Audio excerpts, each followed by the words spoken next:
hardwired in my head that like every show I'm gonna sweat my ass off, and I just need a ride to get over there. And he was like, I'm not gonna give you a ride over there. He's like, you can get a ride over there and then call the police. I was like, what? Like, what are y'all for? Okay, I need to stop and like pay attention to what I'm doing so I don't look like a serial killer, as my wife would say. You know, like she's like, I got the handwriting of a blind serial killer. I do love that intro music. It puts me in such a good mood. And I hope it puts you in a good mood that you're about to hear a podcast with the world's greatest and guest. That's Dale Brisby bringing you Shane Smith from Shane Smith and the Saints. That's right. He's got several hit albums. His most recent is Norther. All right. You're going to want to check out all 13 songs on that bad boy. And you might know him from Yellowstone, All I See Is You. The song played there. That episode is called All I See Is You. We're going to hear about that from Shane, as well as the crazy story of his truck getting stolen, and also his dog. You're never going to guess how this ends. Let's hear from Shane. Yeah, Plain and Graham. No, I'm glad you hit me up. Yeah, because like I said, I was at my mom's pool. I went there to get some caps. She does my caps. And oh, really? Yeah, that's awesome. I forgot y'all were playing tonight. I was supposed to be out of town, and then just at the last minute I was here, and I forgot y'all were playing. I forgot it was June 1st. That's right. That's what I'm saying, man.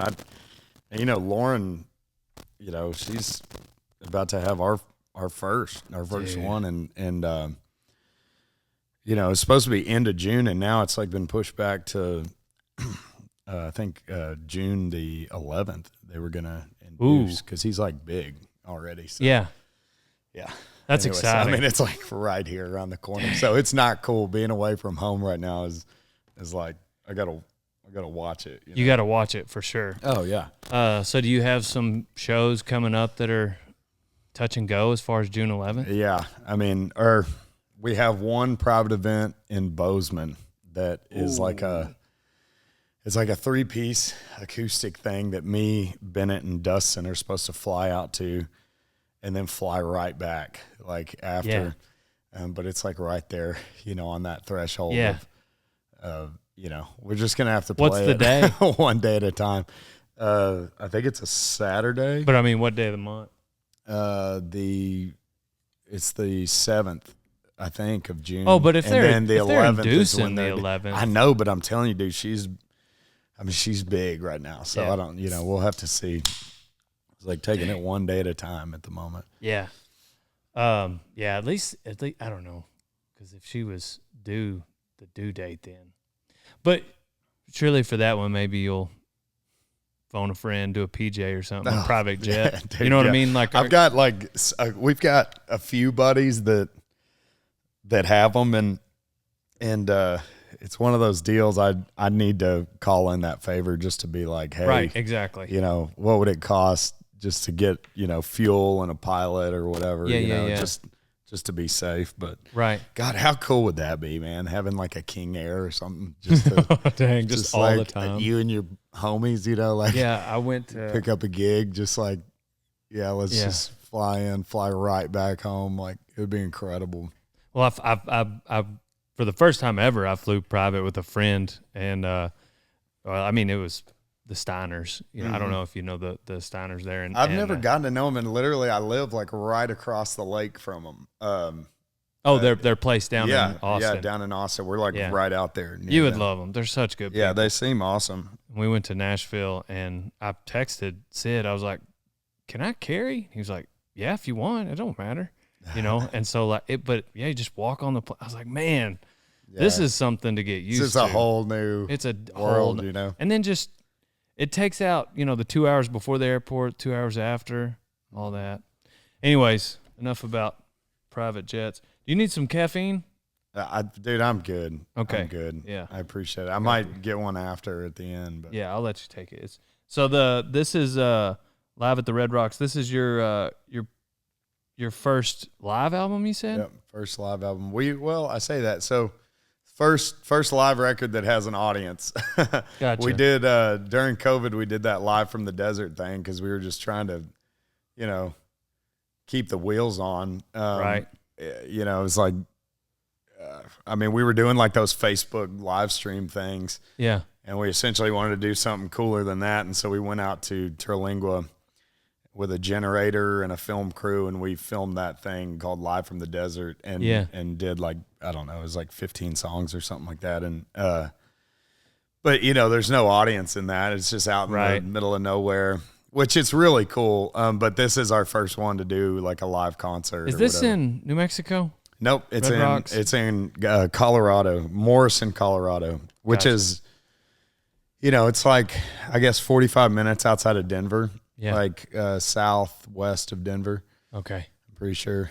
But man, if you've never been there, you need to. Got to go to Red Rocks. Yeah, if we get to do it again next year, we need to get you out there to MC it or just hang or something, because it's like, dude, it's the coolest venue in the country, in my opinion, if not the world. I mean, because there's a uniqueness to it, and a lot of people would argue with me on like, oh, coolest venue in the world, but like, genuinely, there's something to be said about like an intimate venue where you feel like you're just right there and you have everybody like, you know, in your hands, you know, like it's like, so intimate. But when yet you play you at can the fit. Grand, maybe is that one when you play at the Grand at Music Fest? Yeah, you know, some of those, like it's just like you're right on top. You're right, where it's like, you know, there's a lot of people there, but it's not outrageous, you know, and it's in an enclosed space. And because of those rock formations, it makes it feel like you're in an enclosed space in a weird way. Yeah. Like, and so, you know, you got like 10,000 people out there, but it feels like a theater gig. And a lot of times you'll be doing like a quieter song, and it's like, you know, like hear a pin drop type of, you know, I mean, it's just like, it's such a cool spot. And so if we do it again, we need to get you up there for it, you know. Well, watching you guys live is such an experience. Getting to MC out when you did go to Music Fest, man, it was crazy. Like, it was just, you guys put so much energy into your shows. Mm-hmm. And, you know, I mean, there's always a different feel to something live rather than driving down the road, you know, no matter who it is. But just some guys, just like, it's like you can tell, like it's to me, it seems exhausting and taxing. Yeah. You know, like because you just you're soaking wet from sweat. I'm not saying you don't enjoy it, but just like, man, night after night, y'all are just like going at it like that. Well, man, it's just like, I don't know. It's so difficult to make it in this industry, and you know what I mean. I mean, it's like, it really is like, it's really hard to make this whole thing happen, and we've been at it for a really long time. You know that. I mean, you've seen us for years and years doing this, and I think I just got it in my head early on that like, I'm just going to work as hard as I possibly can, and just, if I can work harder than anybody else, like, you know, even if it doesn't work out, no one can take that from me. You know what I mean? And like, And, it wasn't your fault. I think it's like just hardwired in my head that like every show I'm gonna sweat my ass off, and I'm gonna look like, like, you know, crap coming off the stage probably, and I'm probably gonna smell bad or whatever. But at the end of the day, that's just like, you know, and a lot of times like when you're going through it on the home front and you're out on tour and you can't be home, but you want to be home or whatever, like a lot of times just getting out there and just like putting it all out there and sweating it out and whatever, like there's something to be said about that in a it's almost like meditative for me, like getting a workout in, you know. It's the same thing. Like every day when we're on the road, I will say the guys, all of us are really active, and we try to, like, everybody for the most part is getting in a workout, or they're on a run, or they're biking, or at a gym or something. Yeah. And man, it helps you keep your sanity, you know, in a big way. And it's almost like two-a-days for me.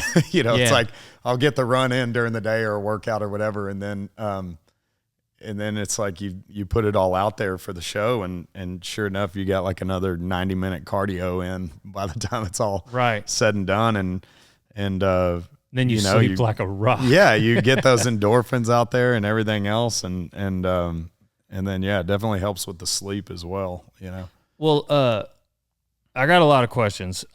You know, I'm a mega fan, but tell me about Norther.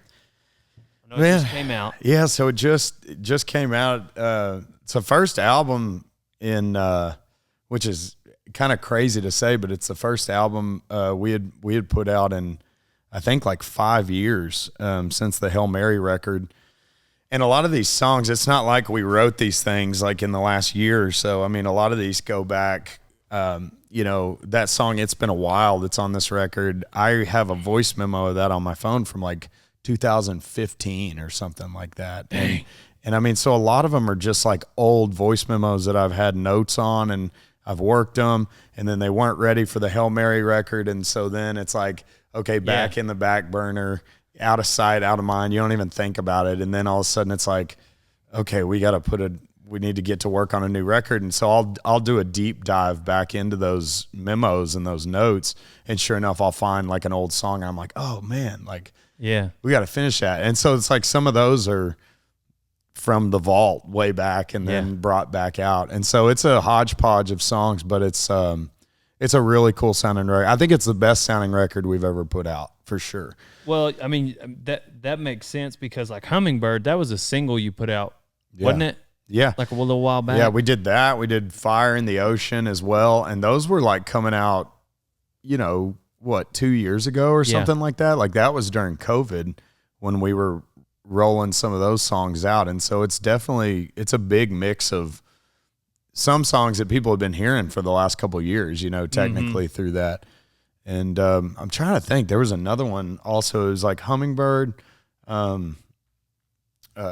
Hummingbird, Fire in the Ocean, and I thought there was another one that we had released a while back. But anyways, yeah, it's a good mix of songs, and all of them sound really, really different from one another too. Well, Adeline was one that I felt like, you know, it just felt like it just resonated. You know, I just felt like I'd heard it before. I'm not saying that's one of the songs, but and then 1,000 Wild Horses. You know, I gravitated to that one pretty quickly with the word horses in it. But anytime we get a new intern in, going down the road, we'll get a new, you know, Donnie's been with me 5 years and some of these guys been, you know, 3-4 years. But like one of the things I heard one of them say, we got a new intern in. It's been about a year, but they told him, they's like, man, I hope you like Shane Smith and the Saints, because like going down the road, like I do not mind, silence this, I do not mind wearing out a song. Like, and like I've got like my all brother your is that way. I'm kind of that way, but my brother is like bad with it. Like especially if he's like drinking or something, it's like you'll hear the same song like 50 times in a night. Well, I may not play the same song over and over that night, but I mean, every road trip, like they're going to hear Lord Bury Me in Texas. Right. You know what I'm saying? They're going to hear Little Bird and just all the things again and again. And anyway, some of even just the deep tracks, you know? Right. And so anyhow, I was super pumped when the album came out. What's I mean, obviously the cover is the cover photo is, you know, has to do with Norther, but who did the painting? Teal. Did he really? Yeah, Teal Blake. And nice. Man, he did an incredible job. We worked with him on the first headline that we did for Red Rocks. I don't know if you saw that, but it was like a logo with like it's on this rock formation. There's 5 horses up there, and there's like a sunset behind it, and he did that painting. Yeah. It became the poster for that one. And I hit him up and was like, hey, man, we're doing this record. The concept it's called Norther. I'm wanting like just one of those massive cumulus clouds like rolling in, full moonlight, you know, like just kind of like those teals and like kind of, you know, like the midnight just navy tones and stuff like that. And I sent him kind of like an example, and sure enough, he just like started. You bet. Like, what do you think? What do you think of this? You blah, bet. Blah. He was like, yeah, let's do it. And he's such a nice guy, man. Yeah. And he's so talented. And I was just super proud to be able to, you know, work with him on the record. But, man, it's so cool. I'm just thinking about like your path, and now that you're, you know, June 11th is around the corner. Like, it's neat that you've got this much momentum in your career before you. Is it a boy or a girl? It's a boy. Little boy. Yeah. Oh, that'll be probably gonna be cutest little thing. But like, excited, it's neat that you have this kind of momentum with your career before that, and you'll have just a little more freedom, I guess, probably to kind of dictate where and when you go, huh? Yeah. I mean, you're definitely right. Cause and I've talked to my wife about this and to, the guys and everybody, but it's like, I can't imagine going through that chapter of our lives back, in the dog days of this. Right. It's just like, I don't know how it would have happened, like, I don't know how both of those would have been a success story simultaneously, you know what I mean? And so I'm just thankful, man, that for one, that we've come out the other side of this business and still have a career at it, and are making a good living at it or whatever. And just the fact that, on a personal level, we were able to make it through with this business and in one piece, you know what I mean? And see it through to the other side. Cause, there's a lot of times that it didn't necessarily seem like that was going to be the case. And I think anyone that does this job for a long time gets that, and yeah. I mean, that's how it is. But, and man, that was something I didn't touch on this thing, but it's like all of last year, it's just really good that it's happening right now with the family stuff. Cause it's like all of last year we were literally in planes just flying back and forth. And then the year before that we were on tour with Whiskey Myers for like 50 something dates in a row, like, throughout the summer. And that's on top of whatever our regular shows were and our regular festivals and headline tour dates and all that stuff. And that record was like flying in for like a day, 2 days, recording what we could. The guys not knowing any of the songs hardly, just like, oh, let's record this song here. Yeah. Let's sit in the kitchen and like everybody learn this real quick. And then go in and record. And then a day later we're flying to meet the bus back on tour or whatever. And so anyways, it's a good thing that it's all, trying to start a family now, on the back end of this, you know what I mean? Because it was such a disaster trying to get it all worked out. But anyways, yeah, it's just the timing's great. So what year was it? And tell me about just kind of the story of how Yellowstone went down. I'd like to thank Ranch Fuel for bringing you this episode of the Rodeo Time Podcast. Right now you can get Ranch Fuel for 30% off. That's a third last time I checked. As well as free shipping delivered to your door for free. If you use code DALE, D-A-L-E, you'll get an additional 15% off. That's 45%. That's almost half. Wow, Dale, you are so good at math. It's because I'm sharp, and I've had the clean caffeine from Ranch Fuel, old son. ranchfuel.com. Also, please check out Rock and Roll Denim. Love those Reflex denim. American Hats, otherwise you ain't no cowboy. Mountain Ops Supplement. You gotta have your protein. Total Feeds. I like to eat a little Total Feeds. Put a little cereal, put a little milk in there. It's great cereal. Last but not least, Can-Am side-by-sides. And in the words of Kid Rock, I got a Can-Am. That way I didn't have to work on it as much. Them other side-by-side companies, those that will go unnamed. Anyways, thank you to all of our sponsors. I love you guys. Thank you for listening. My man, Shane Smith.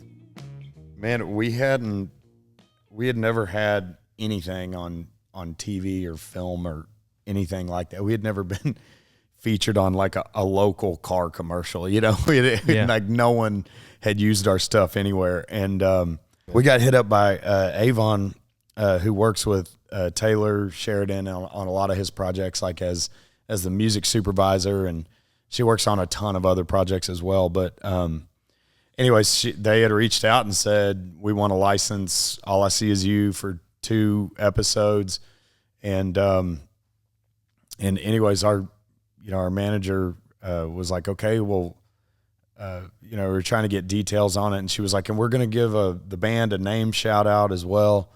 He was like, well, what does that mean? Like what, and she was like, we can't talk about it, but we'll just keep you posted or whatever. And so we didn't know, we didn't really know what the context was or anything like that. And then all of a sudden, and it was also very clear, like, don't talk about this. She was like, don't tell anybody, like, we're serious. Like, we don't want it getting out. And I get that makes perfect sense or whatever. And so we didn't tell anybody for it was 9 months or something that we knew it was going to be featured. And that was in season 4, the first time. Right. Mm-hmm. And then sure enough, it's like, the episodes, are announced, and then it aired. It's like it was on Sunday nights or whatever when it was announcing, and we were on tour at the time playing in Virginia Beach, and I remember someone was like, the episode just got announced and it's called All I See Is You. I was like, what are you talking about? And so they named the episode after the song, and then we ended up deciding, because that show was happening that same night and we were supposed to be playing right when it was airing, and we were like, well, we want to watch this, like, can we push it back an hour or something? And the venue had this huge screen, like the size of this wall here, and it was behind the stage that you could put it on any TV channel or whatever. And we asked, could we watch the episode with the fans? Because a lot of our fans like that show, obviously, and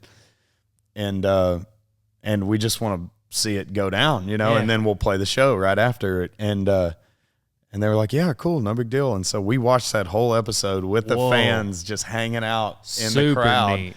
And it was just like one of those experiences, one of those moments I'll never forget. It was just so intimate and so cool just being with our fans during that moment that kind of changed everything for us. Or, it wasn't like a 180, but it was, man, it was really nice getting a break. Yeah. You know what I mean? And right. And so anyways, yeah, and it gets all the way to the very end of the episode, and it still wasn't on. And then all of a sudden it's like, boom, it gets like 2.5 minutes straight of playtime. And then Taylor Sheridan's cameo role is like getting in the truck, and he's like, drops our name. We had no clue that was going to happen, Right. Like we didn't know any of that stuff until it like was in real time. And so it was just cool. Like our fans were just like, what, when it was all going down. And so anyways, it was really neat. And then that just kind of like kept building. But I remember up to that point, and we've been doing this as a band since like, I met Bennett in 2009, and he and I started, playing shows together and stuff. And then eventually you've got the band, and then different band members change in and out over the first couple of years. And then, we just kept going. And, but really it goes back to 2009 with he and I.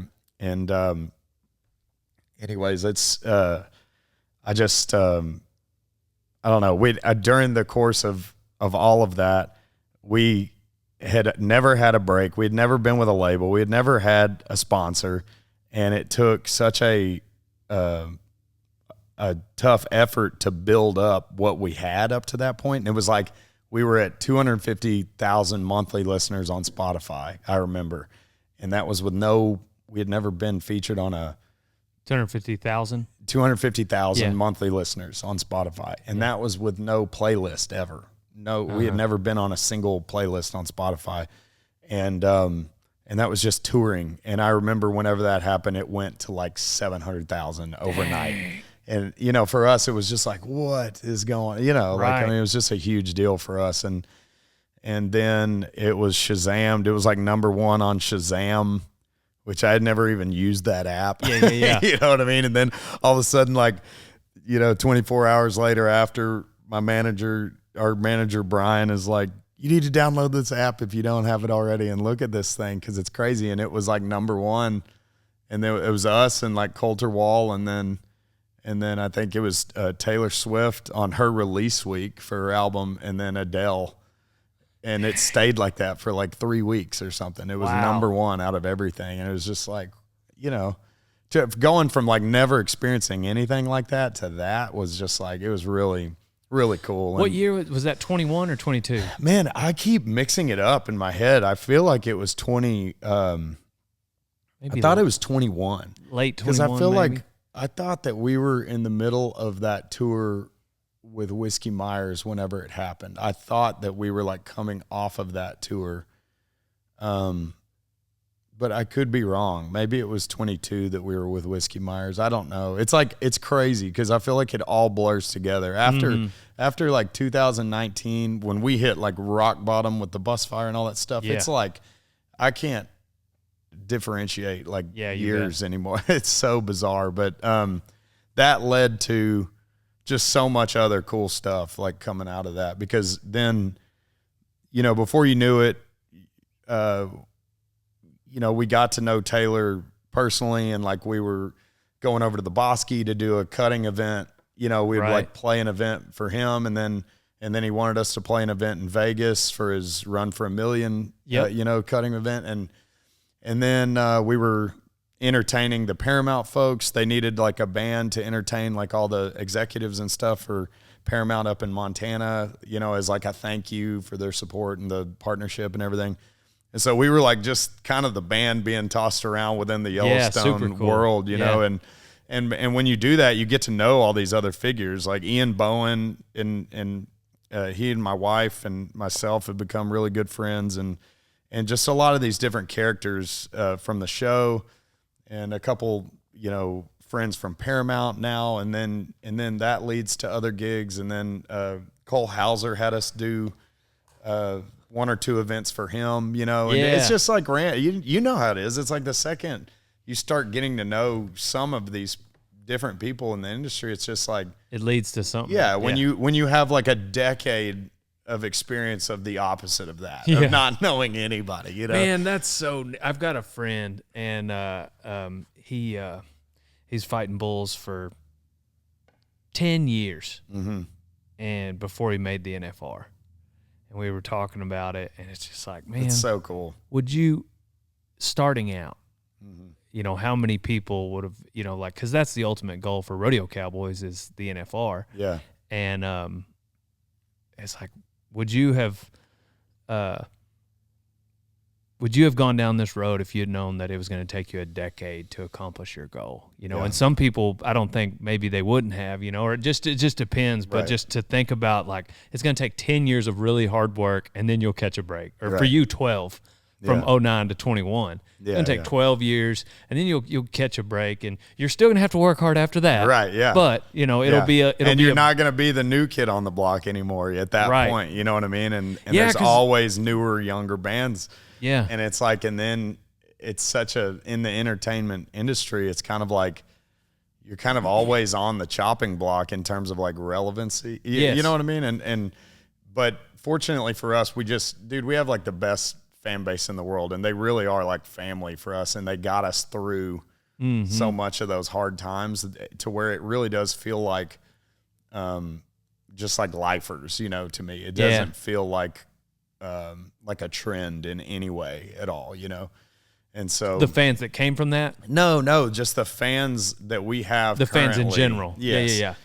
It's just they feel to me like a little bit of a different breed than like the average, you know what I mean? And they, at least a lot of them, and you know, there's the fans that came after Yellowstone, and then there's a big amount of them that were there before, and it's especially that core base that was before, you know, or they feel like lifers, you know. So Co and I were talking. I got to have him on the podcast, and when this comes out, it'll be right after his. Nice. And anyways, he was talking about, like, you know, there's a point where everybody wants you to themselves, you know, early on, you know, and then whenever you start getting big enough, it's almost just like they're a little bit jaded that you're not their secret artist that they now get to show people, you know?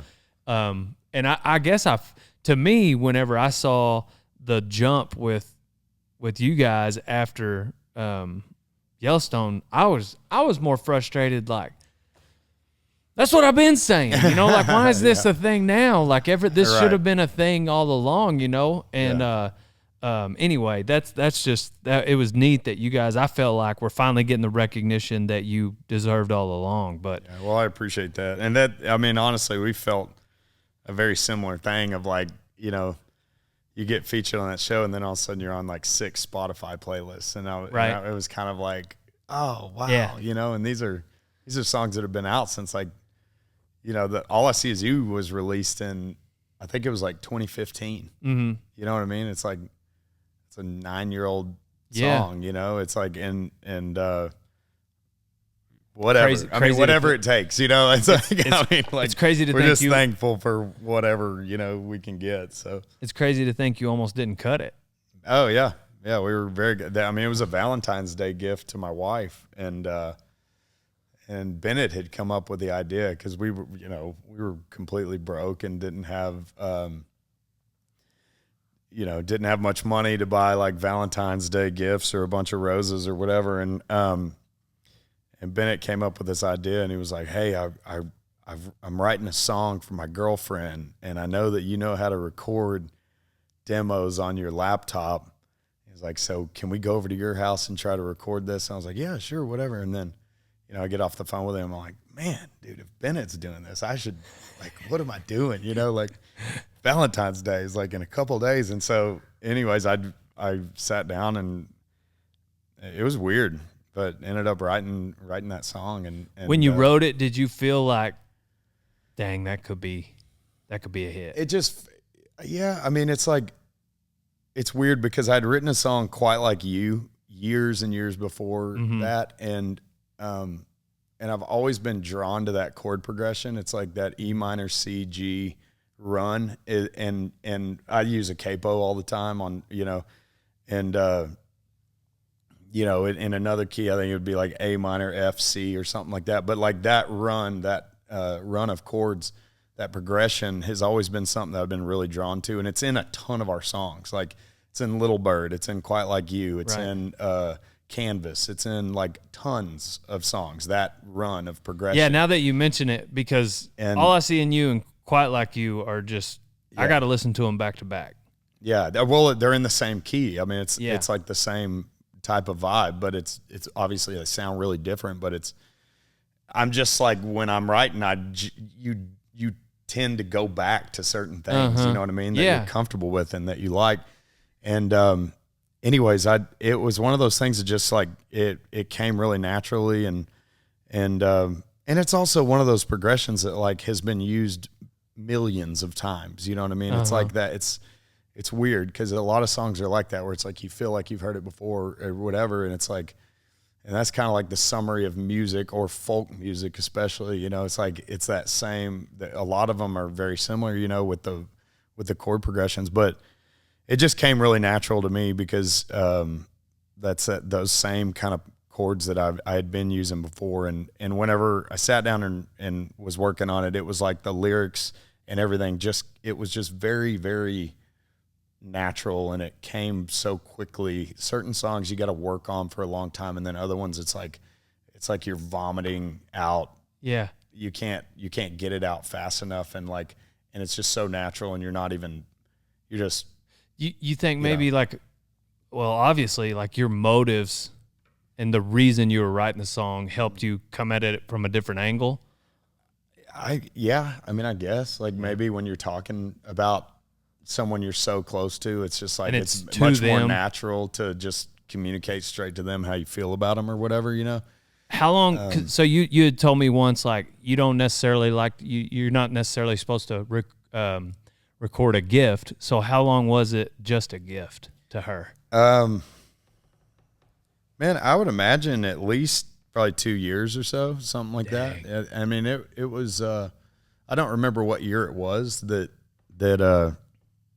I'd written it for, but I just know that, when I gave it to her or played it for her on Valentine's or whatever, and she was like, oh man. And, it's like, this is beautiful. I love it. And we were talking, and she was kind of like, well, maybe we don't record this, and this will just be like our thing or whatever. And I was like, yeah.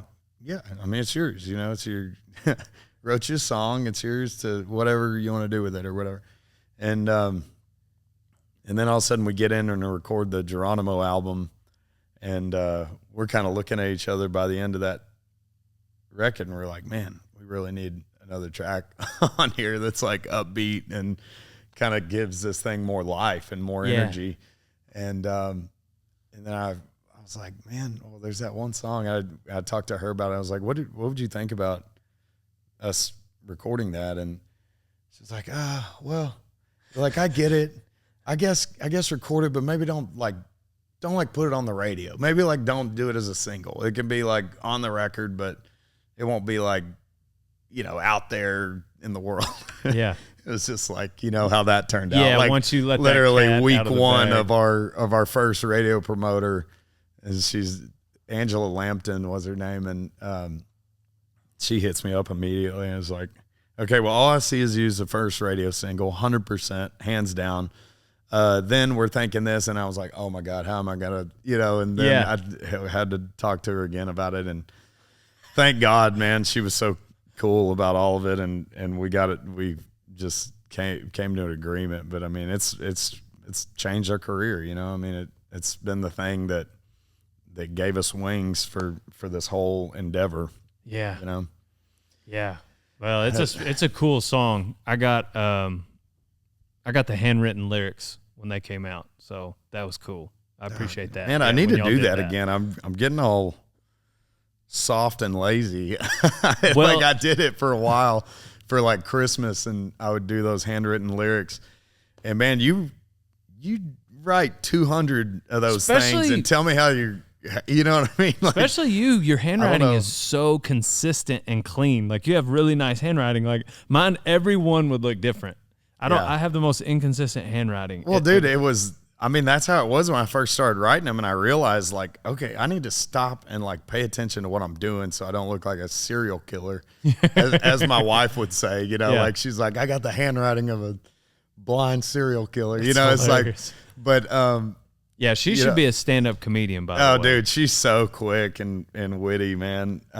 You're totally right. But anyways, yeah, I had to kind of stop, and I would take like a sheet of paper, like to write on, and underneath that I'd put like regular like graph paper and like take like a pen and do the lines real dark on it so that you could see through it. Oh. And then I would try to. And that's how I would try to be consistent with the lines, because if not, you're like going up and then down or line by line. Because I was looking at it and I was like, damn, this guy is organized. He makes his bed every morning. Like he might have been in the military. Oh, no, dude. Yeah. It's the furthest from that. But it was bothering me, like how bad it was looking at first. And so I was like, all right, I got to figure out. I need to outsmart this, Right. So anyways, that became the process. But I need to do them again, though. It's been a minute. Aren't you and her high school sweethearts? Yeah. Dang. Yeah, going back to the ninth grade. Wow. Yeah, it's insane, man. We just celebrated 20 years together. Not married, but together. Yeah. Married, we're right at 12. So yeah, and then crazy. I feel like everybody's probably like, you only know one or two people that do that. Like it's just like to me, it just seems like something so uncommon. It's so neat. Yeah, man, it's special. It's a really cool thing, and I don't think we would. She's played such a big role in all this stuff, and like giving us, back in the day, she was the one that was gonna originally have try to get a career in the music or film industry, and she was living in LA for like an internship, like a summer in LA program, and pretty much she came back from that with all this experience and was trying to get a job in Austin, but no one would pay you anything to try to work for a booking agency. She was trying to get like a $20,000 salary a year, like is what she asked for. Dang. And they like laughed at her and were like, what are you smoking? You're crazy. And so she was like, hey, I've got to, we're going to have to pay the bills and we're going to have to pay rent and this and that. And I feel like you got a shot at this or whatever. And she was like, so I'm going to, she went into the ad agency world and so that I could keep doing it. And, and then the deal was 10 years. If this hasn't made it, then you're going to have to get a 9-to-5 and I'm going to leave at that point and go, start back in the entertainment industry and see what I can do, and we'll just make it work or whatever. And sure enough, she just got hired on full time to our label that we started together, back. Right. And so now she's full time with in our management team. Yeah. But that's crazy, man. She's been a boss for not only me, but the band and everybody, Yeah. So. Well, now she's going to be a mom boss. Oh yeah. Yeah. You said is it your brother, her and your brother, whenever they get together, cause he's the same as she is, huh? As far as her wit and cutting up and everything. Yeah. He's super witty and he's just He's a funny guy, man. They just team up on you probably. Yeah, and they're always like busting out movie quotes, and that's like that humor that we grew up around. It's just like always throwing out movie quotes or something. But yeah, dude, they're a riot together when they're on one. I mean, it's like, everybody's laughing and cracking up. So, dude, I don't know how much of the story you want to share, but tell me about this dog. Oh yeah, and losing her in San Antonio, and then. I mean, that's just a wild story. Have you? I don't know if you've told it out in the public. Yeah, I mean, I have. It's one of those deals. Like I've repeated. I've told it so many times to like friends and family and stuff that'll ask. Like but man, it was really crazy. We were actually celebrating our anniversary in San Antonio, and there's this really nice hotel down there called Hotel Emma at the Old Pearl Brewing Company district. And we were trying to stay there for our anniversary, like one night there and then one night on the Riverwalk. And we get down there, we're in my truck. We had just come from a buddy's birthday party in Brenham and had stayed the night over there. So like all this stuff was in our truck, like coolers. And I had, we had our luggage and everything. And anyways, we parked at that hotel. And, the next day we go to check out. The next morning we go and man, I've gotten, and this is, I guess, terrible or whatever nowadays, but like, I never thought it was a big deal. I would take Gretchen, our dog, everywhere with me. She's like this big. I mean, she's just like my sidekick. And if I would go get groceries or go to the post office or something, I would leave the AC running, lock the door from the outside, and with a truck with Fords that like, it's got the keypad on the outside and you can just lock it, just leave it there. And, run in, it's like come back freezing out. cold in there with the AC running and stuff. For sure. And I would run in and then come right back out. And I never thought anything of it. And I just got used to doing that. And we went to check out at the hotel, put our luggage in there, had the AC running, put her in there. We're like, all right, let's go drop the keys off. And we were going to look at like the photos in the lobby. We didn't really get to see the history of it. And we were going to look at that and then come right back. We came back like 10 minutes later and my truck is gone. And she was obviously in it. And dude, it was just, that turned into, it's a super long story, but like essentially we go into a panic. We thought it had been towed maybe. And we didn't know why, but we were like, there's no way someone just stole this truck. I mean, it's in the broad daylight at like 1:00 in the afternoon. There are people everywhere at that Pearl District. There's restaurants everywhere all around that hotel. And so we were like, okay, there's no way it's stolen. Like they must have, no one could have done this in front of all these people, And so we're calling tow companies and, Lauren's looking around the neighborhood and like, anyways, we're having no luck. And then, and no one was willing to show us any security footage, which was so weird. Like, it was so weird. It's like they had cameras, but they wouldn't show them to us. And they were like, no, we're not going to do that. And we need to consult our attorneys and stuff. Like, it was like as if it would be a liability for them or something. Like us seeing, it was, I don't know. It was bizarre. Like they didn't want to get involved with it. You know what I mean? And but for us, we're like panicking. Like, what are you talking about? Like, show us. We just need to see what happened at 1:13, or whatever. Right. And anyways, but we were getting nowhere with them. And all of a sudden it dawned on me that I had an old trailer keychain because we've had 50 trailers in our day and we've had 50, trailer locks. And anyways, I had this old keychain, though, in my glove compartment of the truck. And it had one of those tile keychain things, the GPS things that was like a gift from my mother-in-law for Christmas. And anyways, I get on my phone, I'm like downloading the Tile app and trying to remember my password and all this stuff. And I get in and it is like working like a charm. And it's like the truck is like you could see it on a map that it was at, I think it was St. Luke's is the hospital there in San Antonio. And I zoomed in and it was in a parking garage at St. Luke's. And I tell this officer, I'm like, hey, I just remembered I had this tile keychain thing, and it's at St. Luke's. And he looked at me and was just like, you don't know that. Like, what are you talking about? I was like, dude, what are you talking? Like, it's here. It's on my phone. Like, I'll show you the app or whatever. And I was like, I just need a ride to get over there. And he was like, I'm not going to give you a ride over there. He's like, you can get a ride over there and then call the police. I was like, what? Like, what are y'all for? You know what I mean? Like, what? Like, I would think at a minimum you would give me a ride over there. And he like laughed at my face, and we're like in a panic. My wife's crying her eyes out. Like, and he like straight up just like laughed at me. I was like, dude, you're out of your mind. Like, I'm not going to give you a ride over to and so I had to get an Uber. They wouldn't send any police officers there to even check to see if the truck was there before I got there. I had to go show up.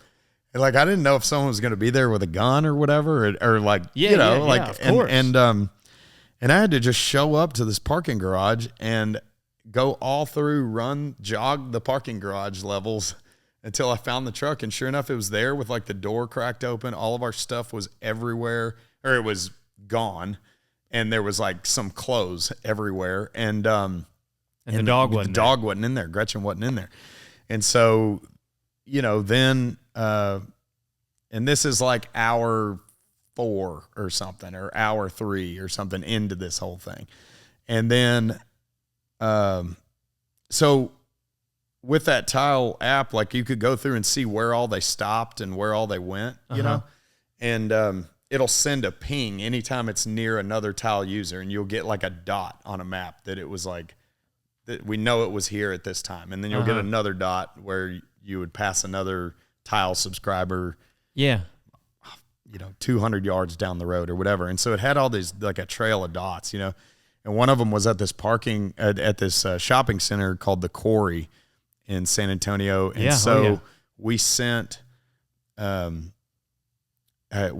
like, I think Lauren, my brother, a buddy of ours, Bo Merrill, a couple of them, they all went over there to see if maybe they had dumped her out, like, cause if I stole a truck, I would probably, and there's a little dog in it, immediately it would be like, okay, I'm going to go to the most like public place and just put it out there so that someone will take this dog. You know what I mean? Of course. And if you're a halfway decent human being, I feel like which you would, if you're still in pickups, you may not be. Exactly. And so anyways, they go over there. I stay with the truck, and I'm trying to wait on officers to get there to get fingerprints and try to see if they can get fingerprints on it or whatever. And it took another hour of me there before anyone showed up and standing there. And then they get there, go through the fingerprints and stuff. They didn't want to do it. Like, had to pretty much like, please, like, I'm trying to begging them. Yeah. It was just the craziest thing, because I've never had that experience with officers before, like, ever in my life. And then all of a sudden it was like, it was like the worst experience. And it was crazy. And so anyway, then I guess they were just super understaffed down there or something, but it was really disheartening. And anyway, so about an hour later, they do the fingerprints thing. There's no luck. They don't turn anything up.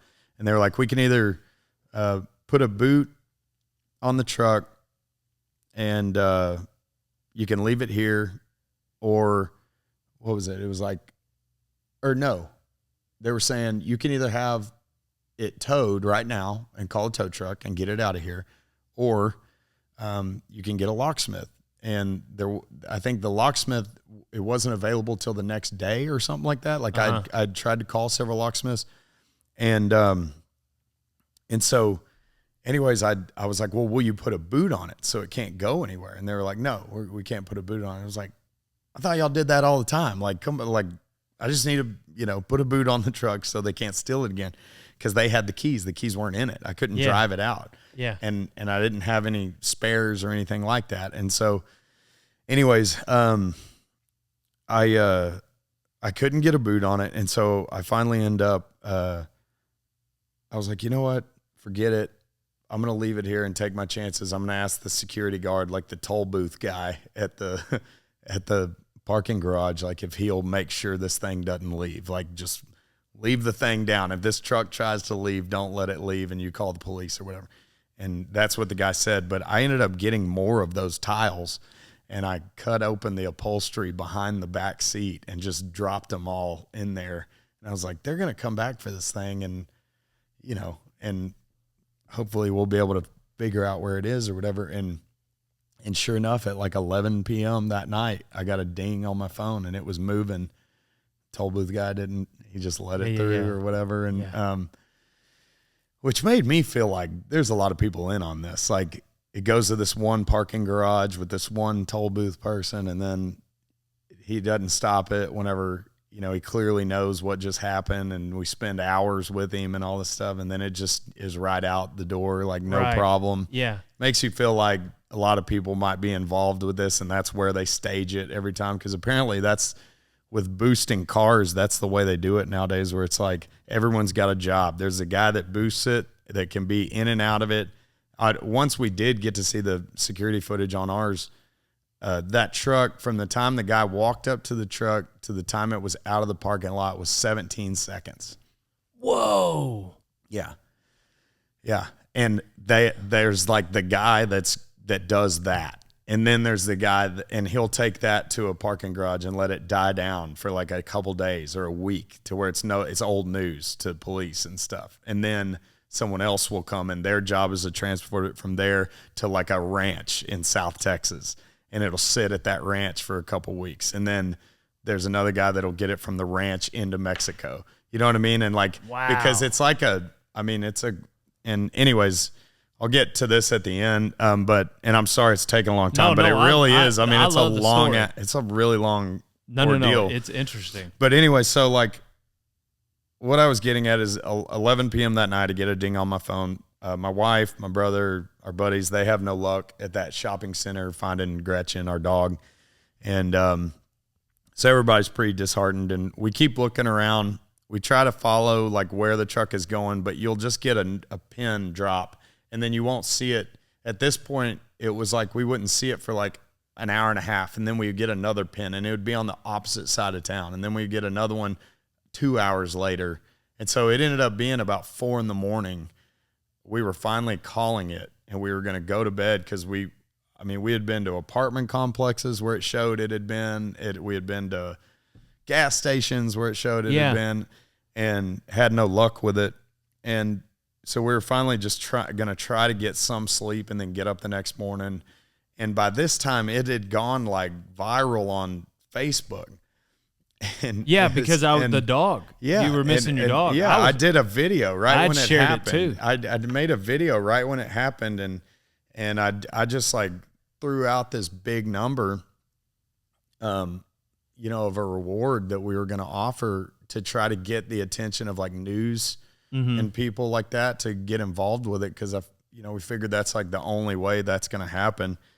And because she's like our kid, like we haven't had any kids, and she's on the road with me, or she's like, we take her everywhere, we've had her for a long time. Yeah, I get it. And it's the only dog we'd had. And anyway, so we were shooting from the hip and just threw out a big number, and it ended up working, because all these news stations in San Antonio were contacting us to get interviews on it in the morning, to say like, hey, there's this dog missing, and there's a reward and all this stuff, and there's a stolen truck and all this.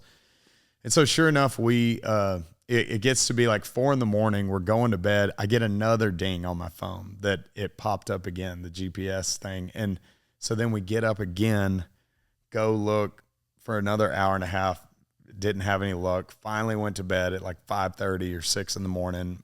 Wake up the next morning, or really don't sleep. Get up at around like 7:30 or 8 or something. And I had these interviews, and I'm in the middle of one of the interviews. And I'm just like, yeah, we haven't had any luck and this and that. And then the interview ends, and we give all the information on who to contact if you find her or whatever. And all of a sudden, right after that, my sister-in-law, I can hear her yelling at me, they found her.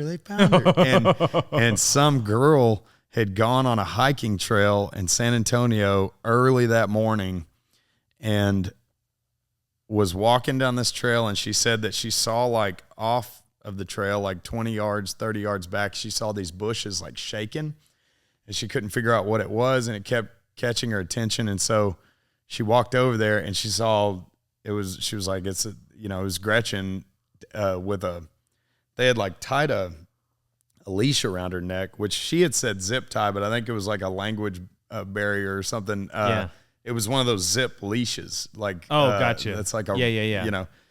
Anyways, they had like taken her collar off with her ID and everything. I don't know why you would do that, but they took that off and threw it out somewhere. And then they tied this leash around her neck in a double knot and I guess just tossed her out of the truck, like out near these woods. And that leash had gotten caught up in some brush, and she was just tugging at that thing, I think, all night, because it was like her whole neck was all matted up and stuff. And it was terrible. But it was amazing, that, and this girl had already booked her a groomer's appointment and named her Shelly. and so if she's ever bad, we call her Shelly now, but I thought that was pretty great. And anyways, but it was her little brother. Apparently she brought her back, and her little brother was like, that's that dog from the TV. That's the dog from the TV. And it was on multiple San Antonio news stations with their photo right there. Yeah. And like this little 5-year-old, I think he was like a little kid had seen her and was that's that dog from the TV. And so they looked it up on Facebook, found the contact, and contacted my mother-in-law, and we ended up getting her back. And so then fast forward, we get her back. We have no luck with the truck, but that's all that mattered really to me, because I was like, all right, well, insurance or whatever, we'll figure it out with the truck, And I'd lost a lot of really cool stuff that was in there, and my wife had lost some really cool jewelry, and that we were bummed about. But we got our dog back. That's what mattered, and right. We were going to head back to Austin because we had to record Hummingbird the next day with Adrian Casada in Austin at his studio, and so I had to get back for that. And anyways, then we get back to Austin. I sit down and I was like, let's get some Mexican food. Let's like just try to have a drink and just kind of wind down from this whole experience or whatever. And sure enough, I get a ding on my phone, and it's the truck's moving again. And it was going straight down 35 to Laredo. And anyways, I called like a detective in Laredo and was like, hey, it's a long story. My truck was stolen in San Antonio. We've been looking for it. My dog was in it. I'm just pissed off now, like I could just let insurance deal with this, but I'm pretty mad about it. And anyways, and so I ended up giving him the info, and eventually I thought it had gone over to Mexico, because it literally went right to the border checkpoint. And then that was the last ping I had, was the exit to go across the bridge down there. And anyways, it's like a day or something goes by, and I get another notification. It's still stateside at some neighborhood at a house. And I got like I woke up with 4 notifications, and they were all right there at the same house. I was like, so it was like parked there, and people that use tile were driving past it. Wow. And it was dinging every time someone would drive past it, I'm assuming, is what was happening. And sure enough, I called that same guy, and I was like, hey, this is the address. And he was like, that's very interesting that you say that address. I'm very familiar with that address. He was like, you need to just like hang tight. And he said that there was like 3 or 4 agencies that they got involved because of the importance of that address. I guess they had like tons of traffic through that house and had never had anything to like no real reason to go in. They had nothing to ever get a warrant on it to raid it, except and my truck was sitting in the driveway. And it's like, so the guys are fully aware if I ever get shot off stage, it's because of that. Somebody's going to go investigate that address. 100%. Yeah. Yeah, but it was, they made a raid on it, and I'm still driving that truck now. So all the stuff is out of it. Yeah. There was one Phillips, Craig and Dean, you know, the Christian band. So my uncle was in that band, or it's my mom's cousin, Dan Dean, and that CD was in there in the glove compartment. That was the only thing that was left in there. And anyway, so yeah, I mean it's a long story, but it's a crazy one. And dude, that's so wild. Really thankful that it turned out the way it did, because man, that dog is been everything for us over the years, you know. I bet that was probably the last time you did the AC thing. And that's the last time I've ever done it, man. Yeah. That's the last time. And now I'm like finding myself at gas stations and stuff, and I'll like shut the door and I'm like rushing to try to gas out. It's just like, you're right there, man. What are you doing, you know? After you told me that story, I went and got the Apple or the AirTags. The AirTags. Yeah, I got AirTags. I got them in everything. Dude, that's a thing right there. That's a move. That's a power play, I think. Yeah. Like I've got them in my guitar cases now. I've got them in on my and we're not paid by Apple to say this. Right. I can assure you, but we put them in all of our gear cases now, so that when we're flying, especially like internationally, you don't know where your stuff is, you know, and you want to make sure that it makes it on the plane before you're taking off. And so I'll pull up the Find My app and I'll be watching it literally coming from the, you know, the luggage department all the way out to the runway and to the plane, and it gives you a little more peace of mind. But yeah, those things they're a game changer. Right. And we've got a bunch of them now, obviously. Yeah. Dang. So y'all are playing in Graham tonight at the food truck challenge. What else is coming up? Let me think. I mean, there's a lot of cool one-off festivals that we're doing. We just did Red Rocks, you know, and that live record I gave to you, that just came out, first live record, and that was from 2023, last year's show. And that was with Charles Wesley Godwin and Molly Tuttle on that show. And since then, Charles has exploded. Molly's won I think another Grammy. Anyway, and this year we just did it again with 49 Winchester and Hayes Carl. Yeah. Because 49 Winchester were the guys that we toured with on the Whiskey Myers tour for a lot of it. And Hayes is like my favorite songwriter of all time. And so anyways, that was super cool. We just got to do that. We just went over to Europe, got to play Royal Albert Hall in London, which was really, really cool. And we're actually about to do some, we haven't announced this yet, but I think by the time this comes out, it'll probably be public knowledge. But we just got added to a tour with Kaleo, the cool. blues rock band. I'm familiar. Over in the UK. We're doing like 4 or 5 shows with them. Super And neat. one of them is Wembley Arena with them. Super and, cool. And it's like we're getting to kind of do a repeat on, and I think it's so cool that we're crossing over with these different bands, you know, because our sound is like, it's country. Some of it is country, but it's really not. It's like a folk rock type of sound. And we've always been kind of like an oddball, whether it was like in the Red Dirt world where we started or in the Americana world, because we were too Red Dirt, and in the mainstream or global world, we're just kind of like, okay, I don't know what to fit them in, you know, what category to fit them in. And so I think it's cool to use that to our advantage. And, you know, whether we're doing a show with Turnpike or with Whiskey Myers or with Kaleo or Co, you know what I mean? Like, right. I like the fact that we can kind of interchange with these different bands and just play a different set list and mix it up, you know, and keep y'all it fresh. Y'all are yourselves. And like you stay true to you, and that's what's super cool. Like, I mean, if somebody asked me, I would say Texas country, but then I would kind of like, well, I mean, they're Shane Smith and the Saints. That's what they are. And it's real similar to Red Shahan, you know. You guys got your own sound. Yeah. And I saw he just put one out. I haven't listened to it yet, but he just dropped a new record. He's got shout a deep out to vault. Red. Yeah. I love that guy, man. Yeah, I do too. He's got a deep vault of music, and it's all super original. Yeah. Well, I know you got to get to Graham, so I'll wrap it up with 3 questions. Are you going back to Music Fest? Do you know yet? I think we are, yeah. Cool. Yeah, I'm pretty sure. That's fun. I love to see you up there. They usually first couple years, I was like, I gotta introduce Shane, and then they started getting stingy with it with the MC list, and usually I just gotta like make my way back there. Yeah. Second question: if you're in a room, concrete room, just your underwear, what's the largest animal you could take in a fight? Oh man. Wetzel. No, not really.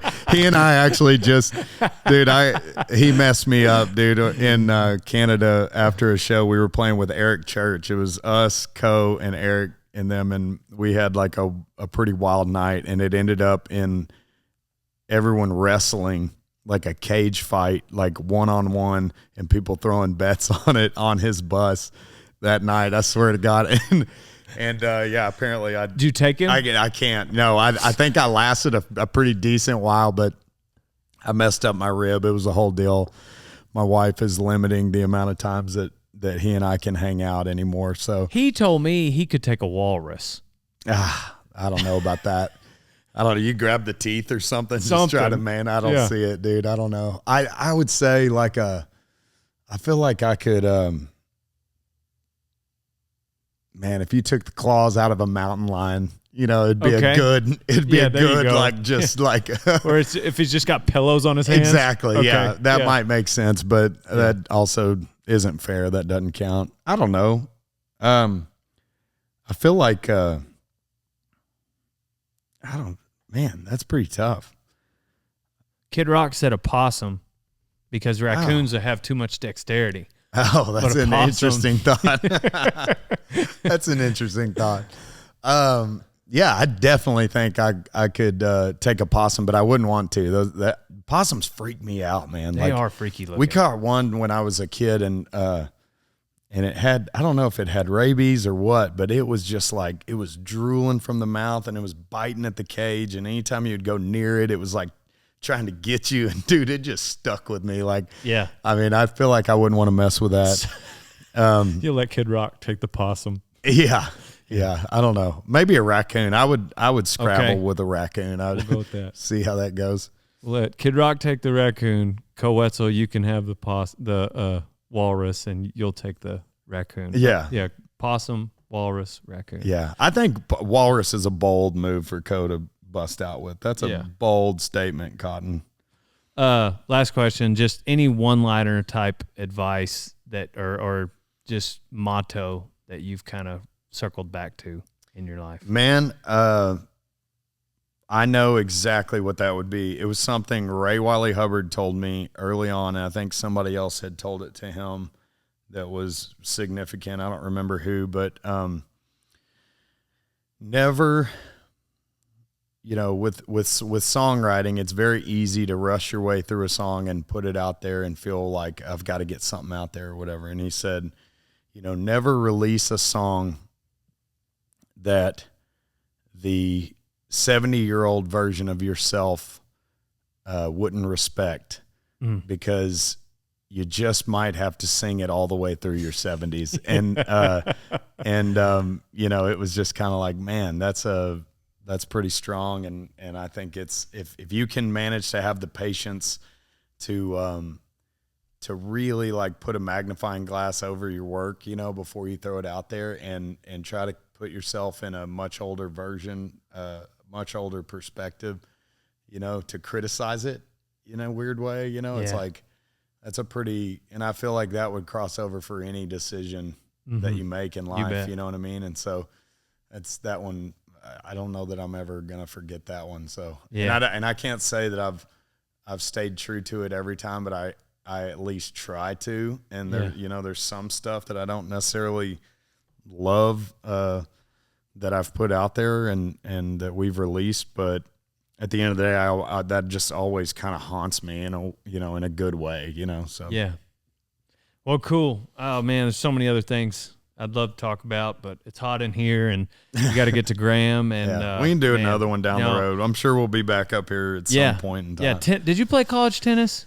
Yeah, I did. Okay. Yeah, that's man, what I thought. all That my was the- brothers. It was That's except our badass. youngest brother. Our youngest brother Taylor, he's handicapped and lives with my parents, but they'll get him out there to like swing a racket here and Yeah, there. But that's awesome. it was random because we all grew up in Terrell, Texas, and then Kaufman, Texas, and it's like, tennis was not, Yeah, that's not exactly what the you'd think popular of. thing. Yeah. And my dad had played football at Notre Dame and even for the Kansas City Chiefs for a little bit as a kicker. And I think that he just like had it in his head when we were born. It was like, nope, they're gonna play tennis. Like funny. even in like a small little country town, whatever, they had us out there, when we were younger, and so we all three played JUNCO at Tyler Junior College for 2 years, and then all went our different ways. And I played at St. Edward's for 2 years in my last 2 years of school, and then my oldest brother Travis played at University of Hawaii, and then Connor played at University of Arkansas. And Connor was probably the best one out of all of us. Yeah, Travis is going to be pretty upset that I said that, but it's probably accurate. Yeah. But yeah, he was really good, and like he lost 2 matches his entire high school career, or really one.